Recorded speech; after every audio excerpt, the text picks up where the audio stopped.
Welcome to the Bears Talk Podcast. I am your host, Bryan Perez, and it is a victory Monday for the Chicago Bears. Another preseason win. They end the summer 3-0, but most importantly, Justin Fields and the Bears offense actually looked the part. They look ready for the regular season. We're going to dive into all that and more coming up next here on the Bears Talk Podcast.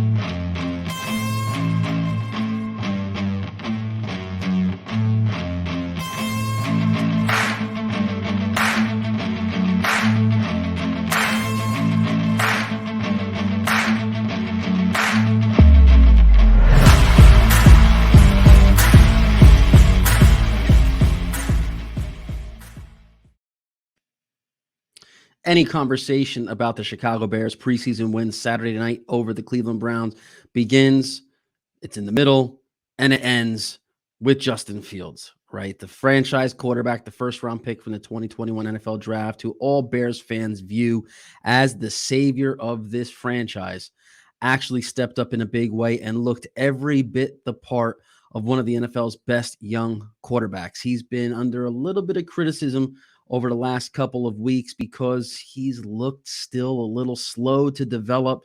The offense has looked rocky at best. The offensive line hasn't done him any favors.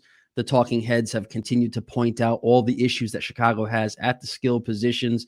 But finally, Fields, offensive coordinator Luke Getsy, and a lot of the role players on this team, guys that their play will elevate week over week with Justin Fields at quarterback. They were making plays.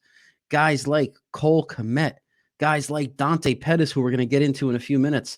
They were catching touchdowns, making plays after the catch, and it was a sight to see, a sight for sore eyes in Chicago, who hasn't had the kind of quarterback play that a lot of franchises around the league have enjoyed for decades. I mean, look at Fields' final stat line, 14 of 16, 156 yards and 3 touchdowns. It was a near perfect game for a young quarterback who up to this point hasn't had that kind of breakout performance, if you want to call it that. I know it's a summer scrimmage. A lot of the Browns defensive starters weren't playing, but these are still NFL players, NFL defensive players who Fields was going up against, and he picked them apart almost like a JV team throughout that first half. Coach Matt Eberflus made the decision to play Bears starters all the way through the first half, and it ended up being the right call. It was a stroke of genius. If you listen to our last podcast, when I had Bears Wire managing editor Alyssa Barbieri on, we talked about the anxiety that Bears fans felt, the nerves, the worry, maybe a little bit of like excitement to see players, starters in the first, all the way through the first half, but also that nervous anxiety, worrying about if there was an injury, if there was going to be something that occurred in that game that set the Bears back to start the 2022 season. And Eberflus, he trusted his instincts as a longtime football coach, knows the Bears need that dress rehearsal before week one's home opener against the San Francisco 49ers. And look what happened. It was literally the perfect outcome. And you could do the perfect outcome here for the Bears Talk podcast by heading over to Apple. Make sure you subscribe on Apple Podcasts. We're everywhere, Spotify, wherever you get your podcasts from. Hit the subscribe button. Make sure you like, rate, and review the podcast. Head over to YouTube as well. Make sure you subscribe to our channel over at YouTube, where all of these podcasts are uploaded in video format. You can head over to Twitter. Follow me on Twitter at Bryan Perez NFL. You can also follow the website, bearstalk.com, at The Bears Talk on Twitter. And make sure you go on to bearstalk.com. Set up your user profile, join, subscribe to Bears Talk, where you can write your game recaps, your game reviews, your game winners and losers and studs and duds and all the articles and all the content you see around the internet in terms of post-game reactions and analysis. You can do that over at bearstalk.com. What are you waiting for? Why are you reading other people's work? Why are you sharing other people's work? Get your own stuff published. You could be the best Bears content creator out there. Do it today at bearstalk.com. And we have a lot of great things to talk about with Justin Fields. This is what we've been waiting for. This is what Bears fans have been borderline praying for, was to see a quarterback step onto the field and look like he can win games regardless of who he's playing with. Darnell Mooney is his only quality receiver in 2022. He proved on Saturday night that it really won't matter. He made Dante Pettis look like a legitimate weapon in the passing game.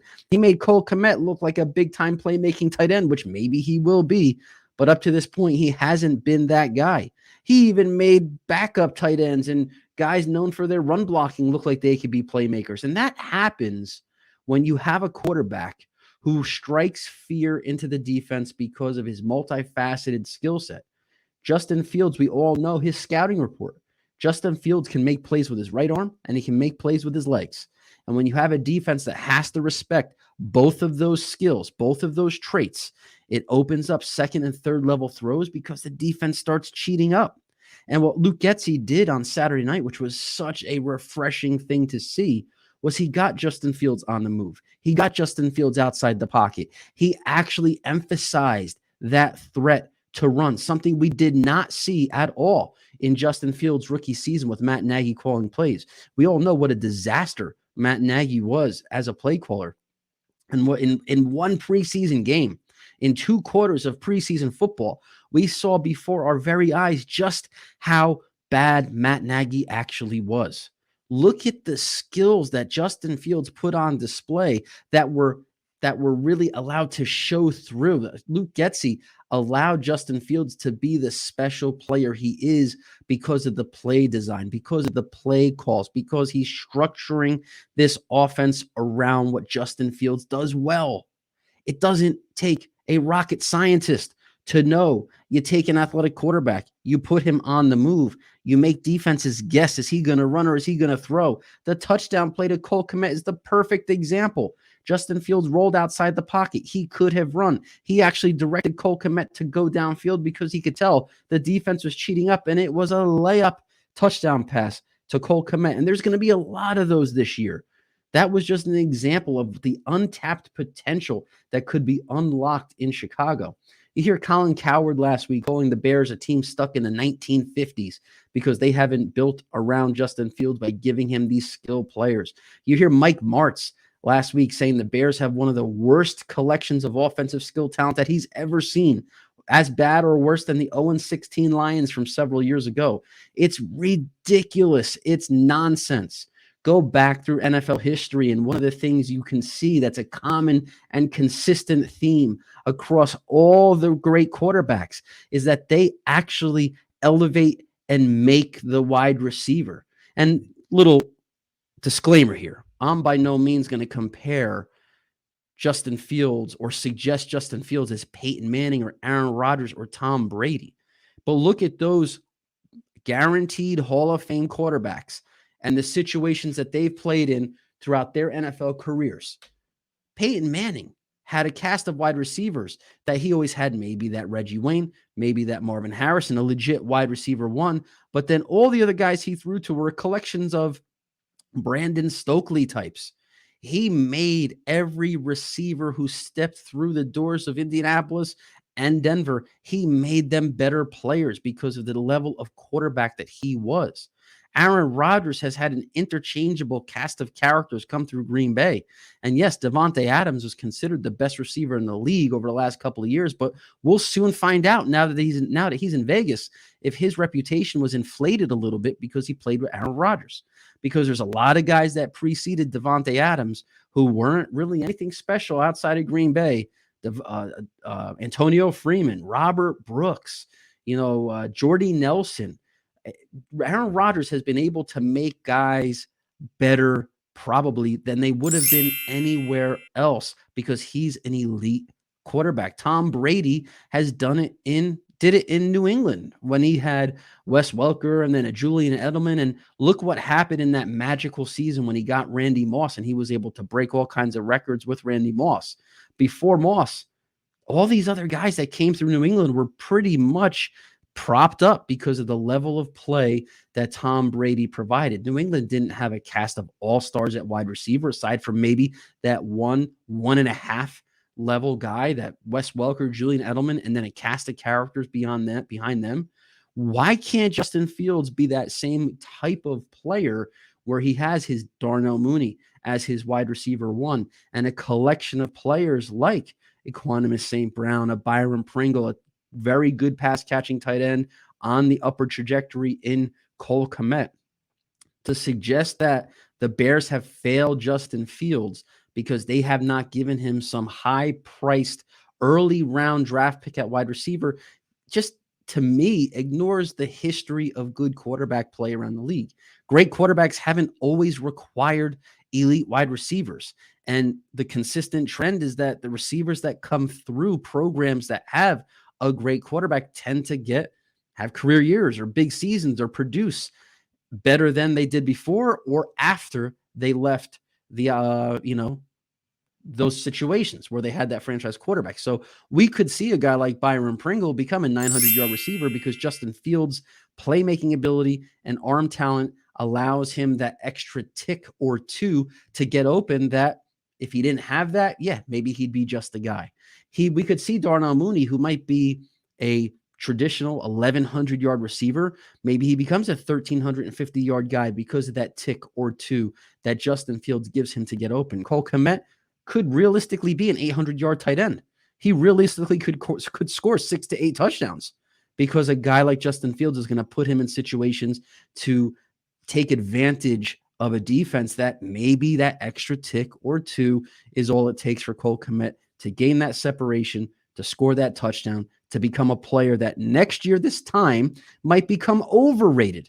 A guy like Byron Pringle next year this time might be overrated because of the season they have with Justin Fields, right? It's very possible. So it was great to see Justin Fields have the kind of performance that a lot of experts probably thought was impossible with the level of talent that's around Fields.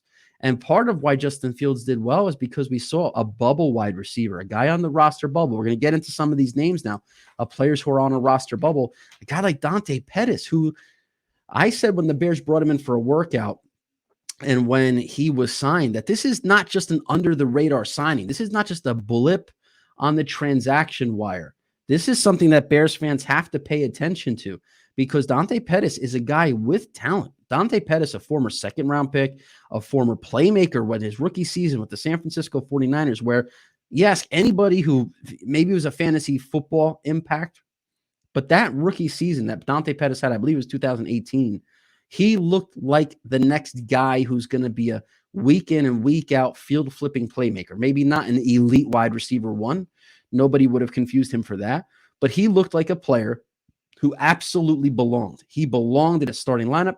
He belonged to be respected, to get that respect from a defense as a downfield weapon. And we saw against the Cleveland Browns, Dante Pettis looks like he's been on the Bears as a contributing wide receiver for years. He just fit in and looked the part. He's a guy who I'm really hoping did enough this preseason and through training camp to crack that final 53-man roster, because I believe with more reps and opportunities, Dante Pettis as a route runner, Dante Pettis as a skilled after-the-catch playmaker, Dante Pettis will be on the field a lot if he makes this roster. We're going to find out who makes the Bears roster on Tuesday when the Bears have to submit their final 53-man squad before the 3 p.m. Central, 4 p.m. Eastern deadline. I don't know if we're going to have any surprise cuts. Something inside of me says maybe is a guy like Equanimous St. Brown safe? I mean, he's made no plays this preseason. He's kind of been a practice guy. Yes, he's offensive coordinator Luke Getzey's guy. That's going to obviously serve as a really good tiebreaker in roster cut-down decisions. But has Equanimous St. Brown done anything to suggest he deserves a roster spot over a guy like Tajay Sharp, who, unfortunately for him, didn't have a chance to make his last-ditch effort for a roster spot on Saturday? He's dealing with some injuries of his own. But has Equanimous St. Brown really done anything to say this guy belongs in the starting lineup? He's looked a little slow to me, a little bit unimpressive, I think is the best way that you can describe him. So I wouldn't be surprised if he maybe is that surprise, shocking cut, right? Where we wake up on Wednesday and we're recapping which Bears made the team, which Bears got released. And everybody's like, oh, you know what? EQ, man. All the talking, the news reports out of camp, all the Bears beat writers were saying EQ was making plays. And even Justin Fields pointed him out during press conferences during the season, during the summer training camp season, but he was invisible during preseason games, like completely invisible. And that's kind of been his MO, even when he was in Green Bay. I know he dealt with some injuries, but you talk about a guy 6'5", he can run. I mean, where's the playmaking? Do you take a player like Tajay Sharp, who had chemistry with Justin Fields throughout when he was on the field? Tajay Sharp made some plays, right? Tajay Sharp flashed. Do you take a kid like Isaiah Coulter, who a couple years ago, he was a 5th-round pick out of Rhode Island. He was the buzz of draft Twitter. He didn't really get much of an opportunity with the Houston Texans over the last 2 seasons, but all he's done this preseason is go out and lead the Bears with 8 catches for 112 yards. And he finished his claim for a roster spot on Saturday night with a team leading 3 catches for 61 yards. I mean, what more can that guy do to earn a roster spot? I think wide receiver is the position group that warrants the most attention as we take a look at who makes this team, because they're going to keep, the Bears are probably going to keep, 6 guys? And if you look at the little breakdown, sorry about that. That was not supposed to start. If you look at some names here, we have Darnell Mooney, Byron Pringle, Velus Jones. They're locks. They're definitely going to make the roster. That's no doubt about it.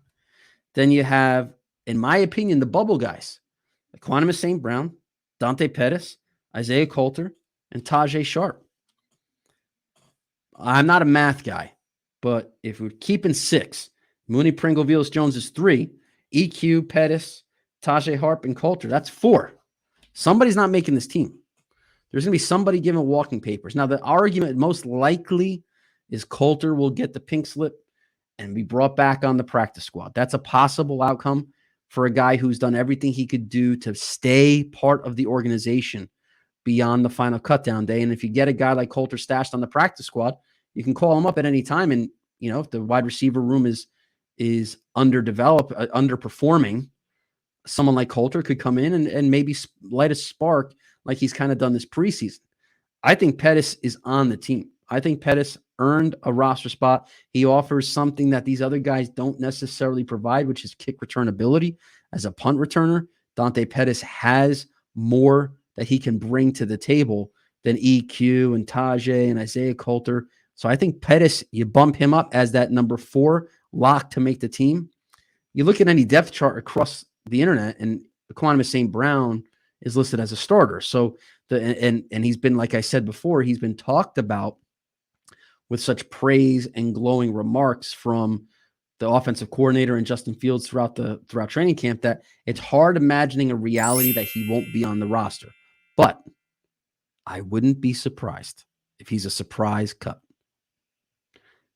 Call me out on Twitter at Bryan Perez NFL. Head over to Bears Talk at the Bears Talk. You can totally trash that take. Maybe that's a horrible take. Maybe I'm going to look like a complete buffoon, fool, absolute idiot for thinking EQ could get cut. But in this league, the NFL, it's about who's producing, who's actually doing it on the field. It doesn't matter that EQ was one of the wide receivers signed in free agency. It doesn't matter that he was viewed as one of these guys who's going to be a productive player, chip on his shoulder, knows the system. He's going to come to Chicago and actually ball out now that he has an opportunity to play. I don't think any of that matters. I think what matters is, did you do enough to impress on the field? Did you do enough to make Ryan Poles say, you're a guy locked in? I don't know if that's happened with EQ. I don't know if even that's happened with Tajay Sharp. I mean, he's flashed, but has he done enough? Could we see Dante Pettis and Isaiah Coulter round out this wide receiver core? I think it's possible. I don't think it's impossible. And if you flip over to the defensive side of the ball, we got some guys who have done their part to earn a roster spot. I mean, let's talk about Trayvon Coley. I mean, where does this guy come from, right?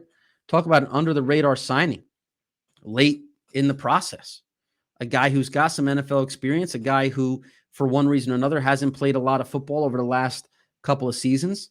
Now he's back with the Bears, getting his chance to be a guy who can, get legitimate reps on a defensive line that's going to need pass rush help. Gone is Khalil Mack. Robert Quinn, another year older. Robert Quinn's kind of also like every other year he's a productive pass rusher. Possibly this is the year that he's not that guy. It's not out of the realm of possibility. Trayvon Coley has come in and been a force. He had another couple of quarterback pressures. He seems like every time he's on the field, he's going 100% effort, and that effort is paying off with plays in the backfield. He's been disruptive. I like what he's brought to the table, and I think there is a possibility that we could see Trayvon Coley on the final roster, and maybe a player like Mario Edwards, who, I don't know, like a lot of Bears fans thought he could be the starting 3-tech when the offseason started. Obviously, that ship has long sailed. He might not even make this team. And Trayvon Coley, an afterthought signing, a blip on the radar, a guy who barely even made its way through the Twitterverse. He could end up being on the final 53-man roster. I want all you guys to make sure you're checking out bearstalk.com over the next few days, because right now you're probably listening to this podcast on a Monday, maybe a Tuesday. By Tuesday, 4 o'clock, anything we talk about now about this 53-man roster and names that could or might not make it, it's going to go stale, right? You're going to hear this podcast. If you're listening to this episode on a Wednesday, you already know what the 53-man roster is. So make sure you check out our next show later in the week, where we're going to do a full 53-man roster deep dive, every position, breaking it down, surprise guys that made it, guys that we knew were going to be a locked in part of this team in 2022. And we'll make sure we do a little projecting. We're project forward, maybe there's some predictions in terms of what the season production could be like for some of the guys, especially at wide receiver, maybe even at running back, where that's another position group that, yeah, you got Dave Montgomery and Khalil Herbert, they're locks. Darrington Evans got banged up. Treston Ebner's been banged up. Who's going to be running back 3? I mean, there's got to be an RB3 in week 1. If a couple of guys aren't healthy, I mean, are we going to see somebody added late in the process who can at least dress on week 1?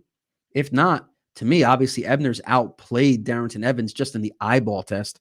I don't think Darrington Evans makes this roster, but you don't know. I mean, there could be a situation where both guys make the team. Maybe they are viewed as 2 offensive pieces that can catch passes out of the backfield.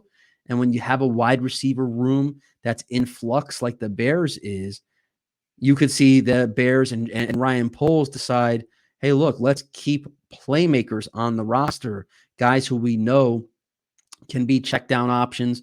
A guy like Treston Ebner has a really good receiving profile. You can have him on the field at the same time as someone like David Montgomery, and he could serve as a big slot type receiver in certain situations. So there is a chance the Bears could keep more running backs than we even think. There's also the tight ends. How many tight ends are they going to keep? And you also got to go deep into the offensive line analysis. I mean, Riley Reif hasn't started. He's not going to be starting. He's a backup right tackle right now. Is he going to hang around? Is Ryan Poles going to say, you know what, forget it? Maybe there's some guaranteed money you got to eat, but whatever. Larry Borum's the starter. Tevin Jenkins at right guard. He's outplayed Michael Schofield. These 2 guys that all of us were excited that the Bears added on the eve of training camp. Suddenly they go from starters enhancing the offensive line, and we go right back to where we started, right back to where we began with Tevin Jenkins and Larry Borum being starters. This is what we predicted back in February, March, and April, that Larry Borum and Tevin Jenkins, even though at that time it was Larry Borum left tackle, Tevin Jenkins right tackle, but they were both profiled as starting pieces, young guys that this offensive line was going to try to build around and create their identity around. They looked like they were replaced by 2 quality veterans. Now it looks like those 2 quality veterans are bubble players. They might not even be around. So there's a lot that's going to change between the time you're listening to this and Tuesday afternoon. So make sure you are subscribed to the Bears Talk podcast on Apple Podcasts or anywhere that you get your podcasts from. Make sure you head over to YouTube and hit that subscribe button. Drop us some comments, like, rate, review the show anywhere and any way you can. Make sure you share this podcast over on all your social media pages, Facebook, Twitter, wherever it is that you're active. Create your Bears Talk social media account at bearstalk.com. It's free. If you want to write an article on Bears Talk and you do a deep dive and breakdown on the 53-man roster, it's like less than a McDonald's coffee every month for you to unlock that creative freedom. And it helps the website grow. We're going to be expanding, adding more writers as the season actually approaches. And we have a lot of great NFL draft content coming your way too. I know it's a little bit of a pivot here, but trust me, the premium account is going to be worth it for the NFL draft content alone. I have a lot of good sources and a lot of good sourced material that the NFL draft, that's going to separate bearstalk.com's NFL draft analysis from everywhere else. verified heights, weights, arm length, 40-yard dash times, numbers that we get directly from scouts. You're going to want to pay attention when we post something about the draft. For now, let's hope that Ryan Poles doesn't do anything that blows our minds, right? Tevin Jenkins, I believe, has done enough to earn the right to start in week 1 at right guard. Let's hope this has not been a horse and pony show, and Ryan Poles is just doing what has just let Tevin Jenkins essentially go have an audition for a last-second trade, where part of this cut down 48 hours is going to be a trade of Tevin Jenkins to some team that needs an offensive lineman. We get a meaningless day 3 pick in 2023, and Tevin Jenkins goes on to be a quality interior player for a long time in the NFL. Let's hope that doesn't happen. Okay. Let's hope Ryan Poles doesn't sacrifice an up-and-coming guy like Dante Pettis, who I believe in this second act of Dante Pettis' career could be a really nice complementary piece on offense.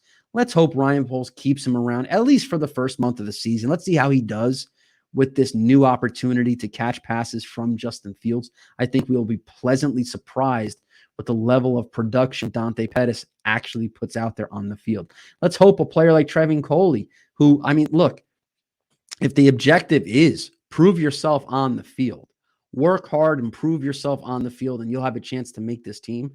Nobody has done more to stuff the stat sheet and prove they belong on the 53-man roster than Trevin Coley. So let's hope this guy makes the team and has a chance to be part of a defensive line rotation that, to me, when we see how they played against the Browns and even all throughout this preseason, you got a lot of lunch pail, blue-collar players on that defensive front for the Bears, and that makes it a lot of fun to cheer for this group. There's no superstar, at least not yet. Players could emerge and become those superstars, but right now you're cheering for this group, this team. You're cheering for the helmet and the jersey, and that's what Bears defense is. I mean, in the past, sure, we've had epic defenses with stars like Brian Urlacher and Lance Briggs and Mike Brown and Peanut Tillman and all that cast of characters. But there have been plenty of defenses before and after that where it was more of this like hustling team concept that made Bears football what it really is. And it feels like the Bears are getting back to that point. Roquan's back. They got some star quality in the secondary, but those big uglies up front, along with Robert Quinn, who is one of the NFL's best pass rushers, it's going to be a lot of fun to cheer for those guys. And I hope Coley did enough to be part of that rotation, because he'd be a really nice success story and a really easy guy to cheer for over the next couple of months. And you will be along for the ride with Bears Talk the whole time, because you're going to do everything I just asked you to do via subscribing, liking, rating, reviewing. You're going to follow me on Twitter at Bryan Perez NFL. You're going to come back later this week when we deep dive the final 53-man roster. Bears fans, bear down.